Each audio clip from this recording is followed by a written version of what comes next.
um personagem, de fato, criar um impostor, alguém que não é nós, né? Alguém que não é a gente mesmo, né?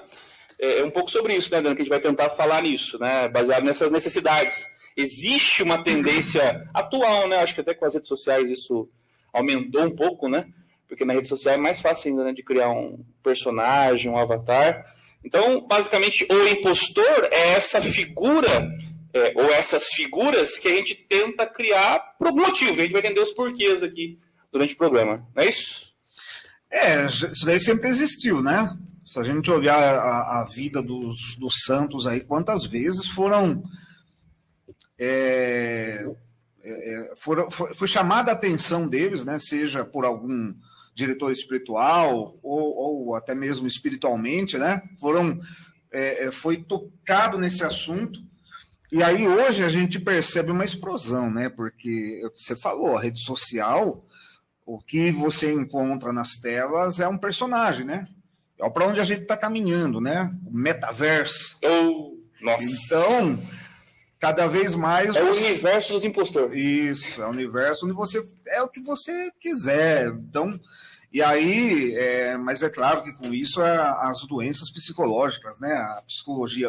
Eu não sou psicólogo, acho que vocês também não são profissionais aí da área. Aqui fez um cursinho, mas eu sei que... Agora, eu tenho formação de psicanálise. Gente, o Matheus, estou sabendo que o Matheus terminou um curso agora sobre sobre o território humano, meu Deus. Então é um cara que estuda a gente, então tem muito para ensinar para a gente aqui hoje.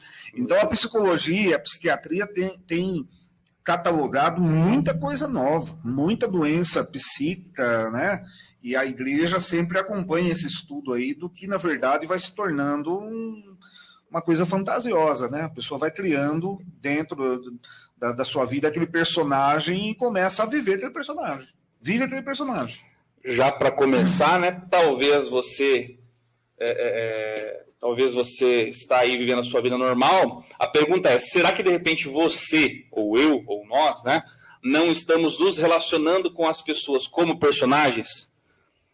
É difícil a gente enxergar isso. Talvez você está escutando esse tema aqui, essa partilha, e de repente você... Não, isso não tem nada a ver comigo, eu sou uma pessoa real, né? Eu sou uma pessoa que está vivendo a verdade. Olha, às vezes nós achamos que estamos vivendo uma vida real, mas na verdade a gente está vivendo uma vida de personagem. Criando ali um impostor que está tendo um relacionamento com as pessoas que não é você, ou melhor, que não é eu, né? Então, fique atento naquilo que nós vamos partilhar aqui, porque, quem sabe, de repente você não se depara com a verdade, de repente percebe, poxa, eu acho que é o meu impostor que está se relacionando com as pessoas na igreja, no trabalho, na família. E, bicho, quando a gente descobre isso, as coisas mudam, né? Porque tá envolvendo a sua felicidade, né? A pessoa que vive um personagem, ela não é feliz. Então, o que a gente mais vê aí é dessas pessoas que são, né?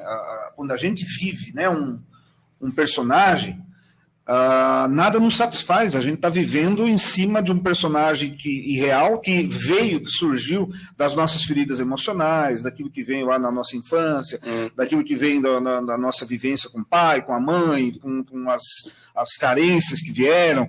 E aí a gente vai vivendo uma vida em cima desse personagem e nada nos satisfaz. Por quê? Porque existe uma distância, um abismo muito grande entre quem eu sou e quem eu coloquei na minha cabeça, né? A identificação com a gente pode partir já para esse assunto, né? A identificação com a mente. Eu imagino ser algo. E não é aquilo. Tem um monge que eu gosto muito, Thomas Merton, ele falava assim: vida espiritual não é vida mental. Então aquilo que você pensa não é a sua espiritualidade, não é a sua relação com Deus. Não é isso. Então envolve algo muito mais profundo aí. Só que, cara, dá pano para manga isso daí, porque é o seguinte: quem está vivendo o personagem dificilmente consegue identificar isso. Por isso que hoje nesse programa você tem que tentar fazer esse exame. Puxa, peraí, deixa a pergunta que o Matheus fez aí. Será que eu estou vivendo isso aí? Será que estou vivendo esse personagem aí? E é importante falar uma coisa, Adriano, né? A tentação é nos ouvir aqui e ficar pensando, nossa, aquele fulano lá, né? É importante isso. Assuma para você, né? Você. Esse programa ele é feito para que você se enxergue, para que você identifique o impostor dentro de você, não para que você fique analisando os outros por aí, né? Olha só o caso, olha como é complicado. Olha você que está vendo. Eu conheço gente, por exemplo, tem uma esposa de um. Vamos falar de casos, né? A gente tem que falar da gente, mas vamos citar casos. Tá? Tem uma esposa de um amigo nosso que ela tem uma dupla personalidade tremenda e ela vive uma vida ali que é uma mentira. Ela criou na cabeça dela aquela fantasia, um mundo todo, e ela vive aquilo. E ela coloca sempre o vitimismo, o controle sobre os outros, tal. E ela foi no psicólogo. E aí ela contou essa versão dela para o psicólogo. Ela foi para o profissional. E o que o profissional fez? Está tratando ela em cima desse personagem. Está tratando o personagem, não é? Então veja só. Olha como é complicado.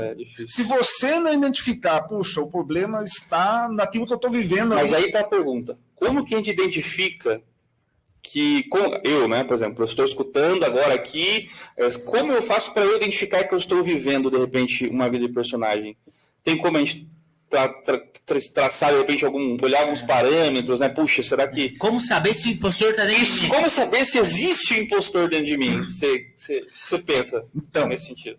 Já começa o traço principal aí que, né, a gente precisa ter, né? E de tantos profissionais, pô, você está estudando isso também, você sabe. Não adianta, é a dúvida de si mesmo. É eu cair na consciência. É a metaconsciência. Eu observar, eu pensar sobre o que eu estou pensando.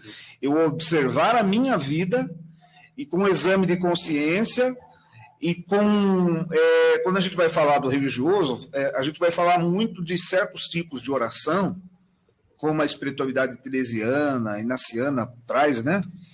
Uma oração mais receptiva.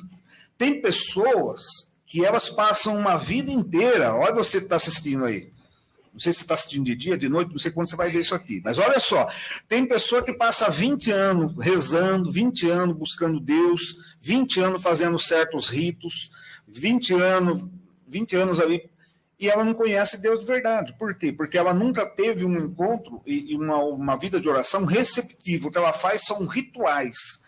Ela reza o terço, não estou falando que o terço é mal. Estou falando que o terço é mal aqui? Não. Mas ela reza um rito, né? Ela reza uma oração devocional. E a igreja chama essa oração de oração de quietude, oração centrante, que você identifica, inclusive, nessa oração centrante. Você procura aí depois no Google, Thomas Keating, oração centrante. Você tem um falso eu que dá a oração de quietude, Santa Teresa, ele aflora. E aí você começa a identificar, opa, tudo isso aí está dentro de mim. Então, não tem como partir para isso, não adianta nem você ir no psiquiatra ou no psicólogo se você não tiver esse primeiro momento de dizer, eu preciso avaliar isso em mim. Porque se você começar já pelo pressuposto, não, isso não é comigo, isso é o fulano, isso é o ciclano, o Adriano está falando besteira. Eu trouxe até uns livros, depois eu vou falar deles aqui, que são cirúrgicos mesmo. Isso aqui é uma paulada que muda uma vida. Se você não lê muito, leia pelo menos um livro, 2 livros e releia ele várias vezes para você mudar de vida. E que são esses livros aqui que eu vou recomendar depois, porque eles são cirúrgicos nisso. A igreja usa há muito tempo já esses livros aqui. E então, se você está assistindo, duvida de si mesmo.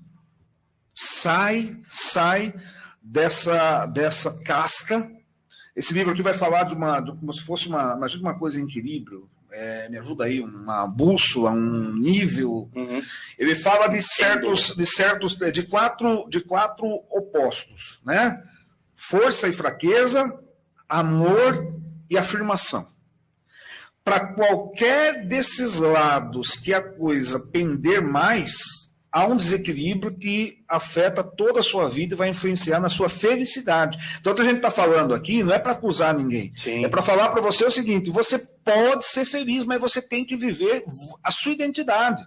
Não aquilo que a sua mente condicionou você, que a história de vida condicionou, que as carências, o sofrimento lá na infância, não que aquilo condicionou a você viver, mas você viver a sua identidade. Quando você encontra essa identidade, há uma explosão, Aí é uma vocação, aí é felicidade, aí você começa a entender realmente quem você é, o seu chamado, a sua vocação, e aí você começa a realmente... Agora, eu falei do profissional. É porque, assim, tem muito profissional, e aí eu já dou aqui a realidade, né, meu? Eu falei para vocês, ultimamente estou muito sincero. Ai, que medo.